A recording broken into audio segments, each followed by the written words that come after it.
আসসালামু আলাইকুম ফ্রেন্ডস, খুবই মজাদার ও স্বাস্থ্যকর একটা রেসিপি নিয়ে চলে এসেছি আপনাদের সামনে। আজকে আমি বানাবো হোয়াইট সসের সাথে চিকেন স্টিক। তো চলুন বেশি কথা না বলে আপনাদের দেখিয়ে দিই রেসিপিটা। এটা খুব সহজে 10 থেকে 15 মিনিটের মধ্যে কিন্তু হয়ে যায়।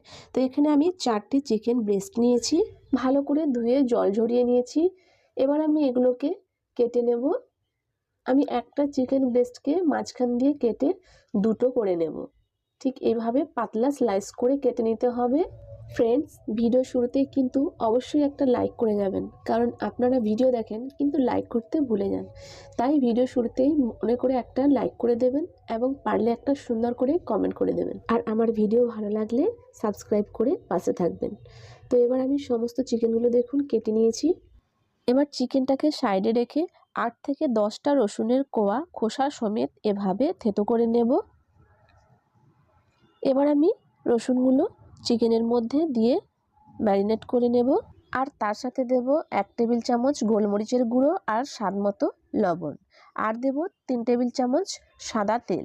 এবার এই সমস্ত উপকরণ ভালোভাবে মিশিয়ে নিয়ে আধ ঘন্টার মতো চিকেনটাকে ম্যারিনেট করে রেখে দেব। খুব ভালোভাবে মিশিয়ে নিতে হবে। এবার আমি চিকেনটাকে সাইডে রেখে দেব এবং সেকেন্ড ম্যারিনেশনের জন্য একটা সস তৈরি করে নেব। তার জন্য নেব 1 টেবিল চামচ ডার্ক সয়া সস, আর দেব 2 টেবিল চামচ টমেটো সস, আর দেব 1 টিস্পুন মতো চিলি ফ্লেক্স, আর 1 টিস্পুন মতো অরিগানো, আর 1 টিস্পুন মতো কাশ্মীরি লঙ্কা গুঁড়ো, আর এখানে দিচ্ছি 2 টেবিল চামচ হোয়াইট ভিনেগার। এই সমস্ত উপকরণ খুব ভালোভাবে মিক্স করে নেব। ঠিক এভাবে এবার আমি চিকেনের উপর দিয়ে এই সসটা দিয়ে ভালোভাবে মিক্স করে নেব। খুব ভালোভাবে হাত দিয়ে মিক্স করে নিতে হবে, এপিট ওপিট করে, যেন ভালোভাবে মশলাগুলো চিকেনের মধ্য দিয়ে চলে যায়। এবার এটাকে আমি ম্যারিনেট করে আধ ঘন্টার জন্য ঢাকা দিয়ে রেখে দেব। যদি আপনাদের হাতে টাইম না থাকে তাহলে 10 মিনিট রাখলেই হয়ে যাবে। আধ ঘন্টা পর ফিরে এলাম। এবার আমি যে রসুনগুলো থেতো করে দিয়েছিলাম সেগুলো আমি এখানে বেছে বেছে ফেলে দেব। এর ফ্লেভারটা কিন্তু পুরো চলে গেছে, তাই আর দরকার নেই। এবার একটা গ্রিল প্যান নিয়েছি, তার মধ্যে কিছুটা তেল দিয়ে ব্রাশ করে নেব। যদি আপনাদের কাছে গ্রিল প্যান না থাকে তাহলে নর্মাল প্যানে কিন্তু হয়ে যাবে। এবার একটা করে চিকেনগুলো আমি দিয়ে দেব, আর চিকেনটা দেওয়ার পর এক এক পিঠ 5 মিনিট করে কুক করে নিলেই কিন্তু হয়ে যাবে। এবার আমি 5 মিনিট পর চিকেনগুলোকে উল্টে নিচ্ছি, আর এটা কিন্তু মিডিয়াম ফ্লেমে করতে হবে। তো একটা একটা করে উল্টে নিচ্ছি।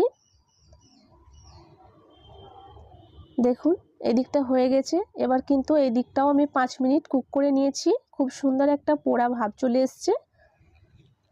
এবার আমি চিকেনগুলোকে তুলে নেব। তো ফ্রেন্ডস, আপনারা দেখলেন কত কম সময়ের মধ্যে এরকম একটা স্বাস্থ্যকর রেসিপি বাড়িতেই বানিয়ে নেওয়া যায়। আপনারা কিন্তু বাড়িতে অবশ্যই ট্রাই করবেন, দেখবেন ভীষণ টেস্টি হয়। এবার আমি ওই একই প্যানের মধ্যে দেব 1 টেবিল চামচ বাটার, আর তার সঙ্গে দেব 1 কাপ গাজর ও বিনস, এগুলো আগে থেকে সেদ্ধ করে নিয়েছি, আর দেব সেদ্ধ করা ব্রকলি, আর সেদ্ধ করা একটা আলু, আর স্বাদ মতো লবণ দেব, আর দেব গোলমরিচের গুঁড়ো। এবার এগুলো দিয়ে 1 থেকে 2 মিনিট হাই ফ্লেমে ফ্রাই করে নেব। খুব বেশি কিন্তু ফ্রাই করা যাবে না, তাহলে ভেজিটেবলের কালারগুলো চেঞ্জ হয়ে যাবে এবং খেতেও কিন্তু ভালো লাগবে না। এবার ফ্রাই হয়ে গেছে, তুলে নেব। এবার অন্য একটা প্যানে আমি হোয়াইট সস তৈরি করে নেব। তার জন্য দিয়েছি 1 টেবিল চামচ বাটার। বাটারটা গলে গেলে তার মধ্যে দেব 1 টেবিল চামচ রসুন কুচি। এবার এটাকে জাস্ট 30 সেকেন্ডের জন্য ফ্রাই করে নেব। তারপর এর মধ্যে দেব 1 টেবিল চামচ ময়দা। ময়দাটাকে আমরা 1 মিনিটের মতো ফ্রাই করে নেব। খুব বেশি ফ্রাই করলে কিন্তু তেতো হয়ে যাবে। এবার আমি দেব 1.5 কাপ মতো দুধ, আর দুধটা আমি একবারে ঢেলে দেব না, অল্প অল্প করে দিয়ে খুব ভালোভাবে নেড়েচেড়ে মিক্স করে নেব, তাহলে কিন্তু দলা পাকাবে না। তো খুব ভালোভাবে মিক্স করে নিয়েছি, কোনো লাম্পস নেই দেখুন।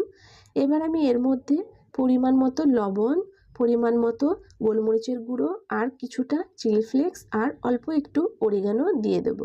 এবার সমস্ত উপকরণ ভালোভাবে মিক্স করে নেব। মিক্স করা হয়ে গেলে জাস্ট 1 মিনিটের জন্য ফুটিয়ে নেব। ফুটে গেলেই কিন্তু তৈরি হোয়াইট সস। এবার আমি চিকেন স্টিকের সাথে গরম গরম সার্ভ করে নেব। আর ফ্রেন্ডস, আজকের ভিডিওটা আপনাদের কাছে কেমন লেগেছে অবশ্যই আমাকে কমেন্ট করে জানাবেন। আর ভিডিও ভালো লাগলে অবশ্যই একটা লাইক করে দেবেন আর সাবস্ক্রাইব করে সাপোর্ট করবেন, পাশে থাকবেন প্লিজ। তো এখানেই বিদায় নিচ্ছি, ফিরে আসবো পরের ভিডিওতে। আল্লাহ হাফেজ।